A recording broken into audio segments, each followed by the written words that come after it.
Today we're going to enter into the world of Rossby waves, and we'll start with a general idea of what happens to a parcel of air or water if it displaces on a planet where there's a variation in the Coriolis parameter, and what are the consequences of conserving the potential vorticity. We'll derive the dispersion relation for Rossby waves, and we'll do a number of different cases, okay? And we'll look at topographic Rossby waves. We'll look at baroclinic Rossby waves, so Rossby waves where there's more than one layer of moving fluid. We'll look at how that decomposes in the vertical with vertical modes. Then we'll go a little bit further with what the background flow looks like. Because up to now, all you've ever seen is a background flow which is uniform. Right? So we'll start looking at structure in the background flow and see how that changes the solution. And one of the things we'll see is that it becomes possible for barotropic instability. Now, all the analysis we do with waves, the other side of the coin, if you like, is instability. So waves are solutions which have trigonometric variation. So the time variation is some sort of oscillation, and there's a propagation. So these are imaginary exponentials. Okay? Now what if that exponential is real? Then you can have something which grows in time exponentially.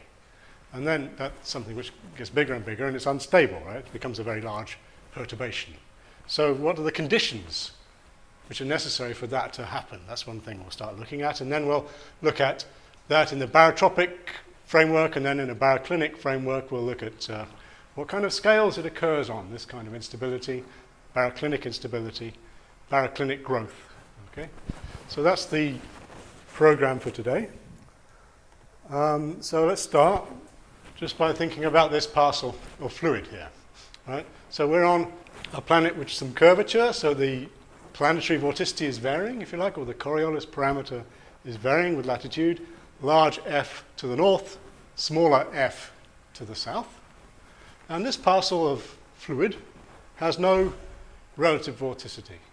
But imagine that we just displace it a little bit to the north, okay? And then think about the conservation of absolute vorticity. So we're in a non-divergent barotropic framework. In that framework, absolute vorticity is conserved following a parcel. And so as it goes to the north, F gets bigger. So what happens to the relative vorticity? To compensate, it must become negative, okay? So negative relative vorticity is associated with clockwise curvature of the flow. So you can think of some sort of secondary circulation where the perturbation to the flow is curved back down towards the south. And so the parcel will return to its position of origin. And that is a stable situation, okay? Something which is stable is something which oscillates, where the force that restores it to its position of origin is somehow proportional to the excursion, the distance from that position of origin. So you have your equilibrium position here, and you are attracted back to it. Just like if you pluck a string and it wobbles around, this is a stable situation, okay? And you can imagine it overshooting and going back down south, in which case it'll come back north and it'll produce a wave. And this is a Rossby wave. A wave for which the restoring force, if you like, is, well, something a little bit exotic. It's not really just the Coriolis force. It is something to do with the fact that the way in which you feel the Earth's rotation varies with latitude. Okay? So you have to have a variable F for this to happen. Let's have a look at the dispersion relation. So let's try and derive this dispersion relation for Rossby waves. And we're going to do it in these three, well, to start with, these three different cases.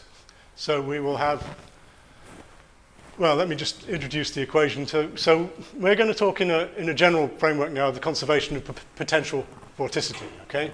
So we are saying that potential vorticity is conserved following the movement. And so you have this big D Q by dt equals 0, okay? Where the big D by dt is the material tendency, and that is given by the local tendency plus the advection terms. And the advection terms depend on a background zonal flow, big U, and the perturbation flow, U prime and V prime. Okay? So the perturbation flow is the flow which is associated with the wave. And so we'll do this in these three contexts. To start with, we'll just go back to the context I just explained, the non-divergent barotropic flow. So we've got one layer, bounded above and below by a rigid lid and a flat bottom. It's uniform in the vertical. It's barotropic. It's effectively our potential vorticity variable in this case is just the absolute vorticity, beta y plus the relative vorticity. And the stream function here, psi, is the perturbation, the wave perturbation. Then we'll move on to something a little bit more interesting. We'll have still just one layer, okay? So it's still barotropic, but there is an effect of variable layer thickness here. So there you can have vortex stretching and vortex squeezing. So what that means is we've got divergence. So it's no longer just the non-divergent vorticity equation. We have some divergence in here, which gives us this extra term on the potential vorticity, this vortex stretching term. So sometimes you call that equivalent barotropic. There's only one moving layer. The layer below is the abyss. It's the motionless abyss. Okay, but you can generate vorticity by divergence. For the conservation property, you have to talk about the conservation of potential vorticity. Right? And then we'll go to the full problem, the full baroclinic problem, where you have two moving layers, layer 1 and layer 2. So we have the rigid lid and the flat bottom, above and below. At these boundaries, we impose the boundary condition d by dz of the stream function is 0. That's like saying there's no vertical velocity in this framework. We will say that it's Boussinesque, so we have this formula for the potential vorticity. It's the planetary vorticity plus the relative vorticity plus this vortex stretching term, which is vertical gradients of the stream function, and just in brackets a couple of definitions. And if you take this vertical derivative and you do a finite difference to try and to find the appropriate expressions for a discretized two-layer framework, then you get these simple differences between the stream function. In the top layer, it reduces to something which is the Rossby radius, inverse square of the Rossby radius times the difference between the two layers here. And then in the lower layer, another Rossby radius. It's not the same Rossby radius because these two layer thicknesses don't have to be the same. It's also just multiplied by the difference between the stream function in the two layers. And so these are discretizations of this term here. And so you can see that these two equations now, these two formula for the potential vorticity are coupled. Okay, so they depend on, the Q1 depends on psi 2 and Q2 depends on psi 1. First we'll just look at the barotropic case then. And let's write down the vorticity equation like this. It's the conservation of this quantity beta y plus Laplacian of the stream function, the perturbation stream function, remember, okay? So d by dt of that plus the zonal advection of that, that's u, which is the z background flow, and d psi by dy, that's the perturbation zonal flow, times the gradient of it. And then d psi by dx, that's the perturbation meridional flow, times, again, the y gradient of this quantity. And we can cross out some of these terms, okay? We can cross out d by dt of beta y, if beta y doesn't vary with time. We can cross out this term, this d psi by dy, this u prime term, because we're making a linear assumption here again. We're going to linearize this equation. We're going to say that quantities in the perturbation compared to the mean flow are small, okay? So when you see a square of a quantity in a perturbation, you can neglect it. So this is a perturbation, and it's multiplied by this, which is a perturbation. Okay, so the perturbation zonal flow times the perturbation vorticity gradient going to be very small, neglected. Same for this term. Not this term. This is the perturbation meridional advection. This is the Sverdrup term. It's not squared, so you can't neglect it. It's a linear first-order term. But this term, again, you can neglect it. Right? So what we end up with is this, d by dt of the relative vorticity plus u times d by dx of the relative vorticity plus beta times the meridional flow perturbation. And we're going to look for solutions, wave-like solutions, of the form a coefficient of an amplitude coefficient times e to the I Lx plus my minus omega t. So these are the wave numbers, Lx and my. So L is the zonal wave number, m is the meridional wave number. So remember what that means. That means the wave number is 2 pi divided by the wavelength. Okay?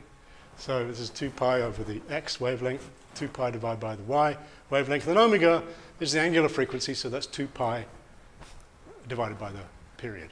And if you substitute this expression into this equation, and you remember that whenever you take a derivative of this exponential function, you end up with the same function again with some constant coefficients, right? So the coefficients for a time derivative is minus I omega, for an x derivative is IL, for a Laplacian it's minus L squared plus m squared.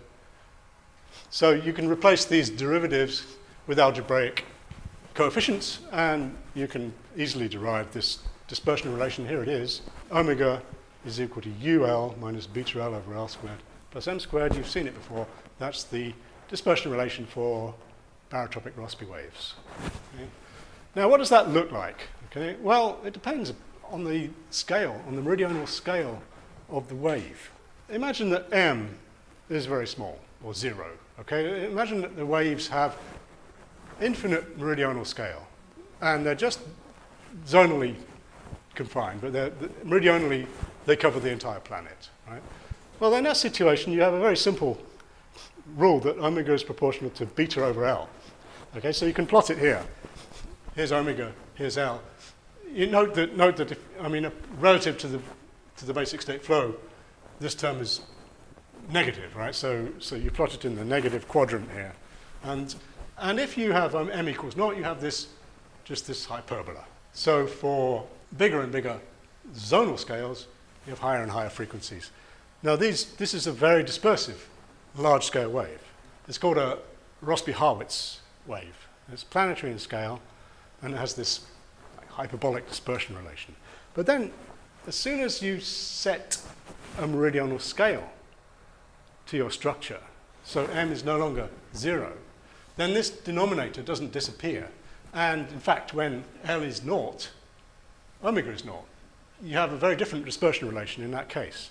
So for meridionally confined structures, the long Rossby waves, you can see they have this dispersion relation where omega is almost proportional to L for these long waves. So that means they're almost non-dispersive, right? They're propagating with a almost linear dispersion relation up until a certain point, and this maximum here, this is where L equals m, so where L and m have the same scale, and then they become very dispersive again for the shorter waves in the zonal direction.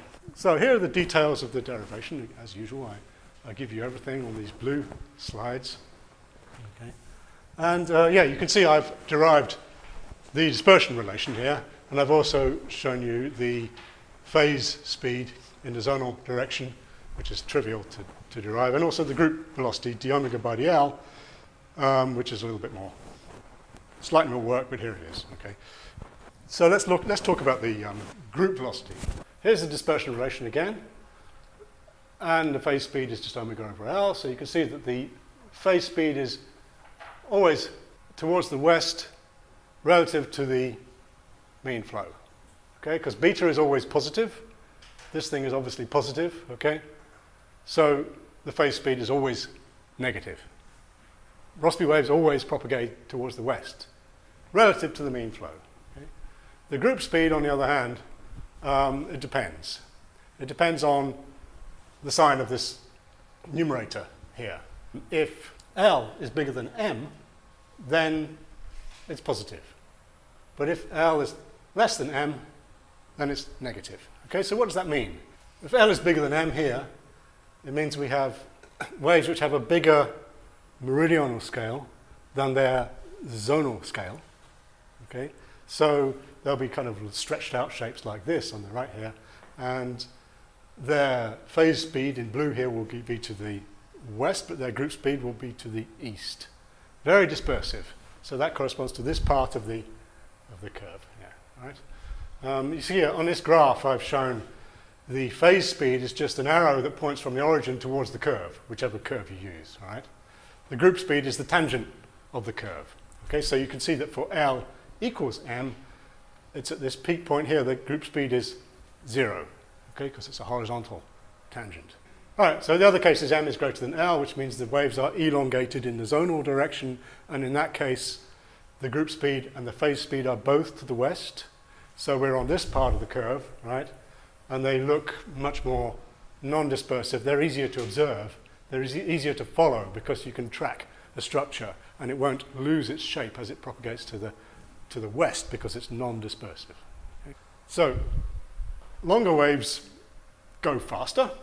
You can see that just from this dispersion relation here.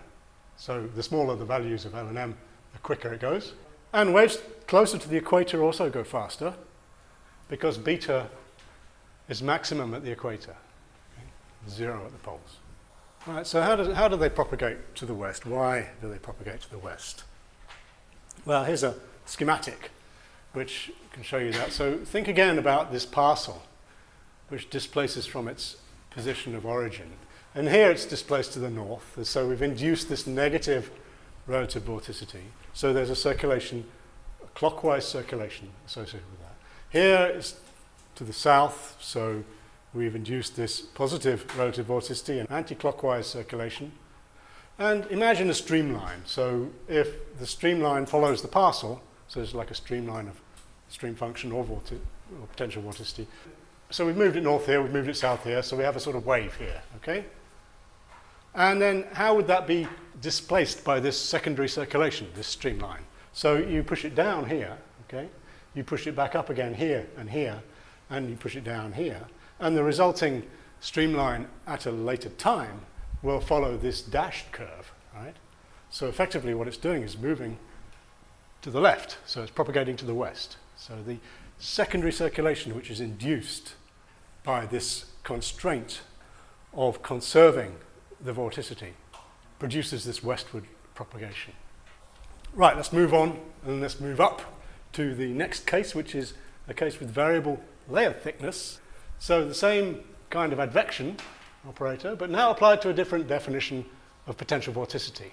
And the potential vorticity now is beta y plus del squared psi as before, but we now have this vortex stretching term, which is the inverse square of the Rossby radius times the perturbation stream function, and also times this big U times y, which is the stream function associated with the background flow. Okay? Because the background flow can also be represented by a background stream function, and if you take the derivative of that with respect to y, you get U. So that's our background stream function. Right? Go through the same procedure to find the development equation. So here's the development equation. It's in two terms, right? So we have d by dt plus u d by dx, advecting this quantity, right, which is in perturbation psi. So this is the material tendency of the perturbation relative vorticity and vortex stretching term, so potential vorticity. This is the mean flow advecting the perturbation potential vorticity. This term is the other way around. This is the perturbation flow, d psi by dx, advecting the potential vorticity associated with the background state, okay? Beta plus this term. Often the case that we end up when we do a linear equation, we end up with two terms. One is the mean flow advecting the perturbation, the other is the perturbation flow advecting the mean. So now we find the dispersion relation by the same method as before. It's perfectly easy to do, and we end up with this on the right.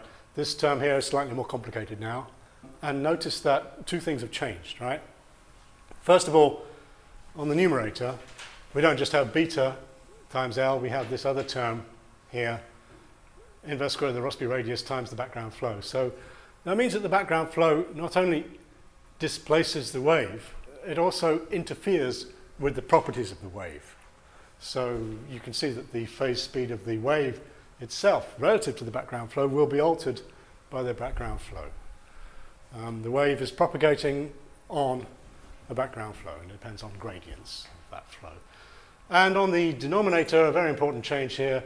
Now we can see that we have an extra term on the denominator, which is just the inverse square of the Rossby radius, and that's a constant, right? So it's always there. So we've lost this very large scale, very dispersive solution, and we always have something like this. So which means that the long Rossby waves are always close to non-dispersive in this case, right, with a bit of vortex stretching. Now let's go on to something a little bit different, and that is that you can also change the potential vorticity by changing the thickness of the layer, and you can do that by external constraints as well. All right? So imagine you have an ocean here, which is getting shallower towards the north. Okay? And you start with a column of fluid. Right? And forget about the beta effect for a minute. Forget about variations in the planetary vorticity. Just move this column north. What's going to happen? It gets shallower, the column's going to get squashed. Now, think about conservation of potential vorticity. So F plus psi divided by H is conserved, so if H gets smaller, psi is negative, which means you'll induce this clockwise flow, and just like before, you'll end up with a Rossby wave. And a Rossby wave which lives on this slope, it lives on this variable layer thickness, doesn't need variation in the Coriolis parameter. So here's the definition of the potential vorticity again. You can, in the quasi-geostrophic framework, you can say that it's F0 plus beta y plus relative vorticity plus this stretching term. And if you make the thickness of the layer proportional to y, and in this case it gets thinner towards the north, that means this alpha coefficient is negative, then look at this term. This term is a positive constant times y. Okay, just like this term. So mathematically it's identical. It's the same thing as the beta effect. And these are called topographic Rossby waves.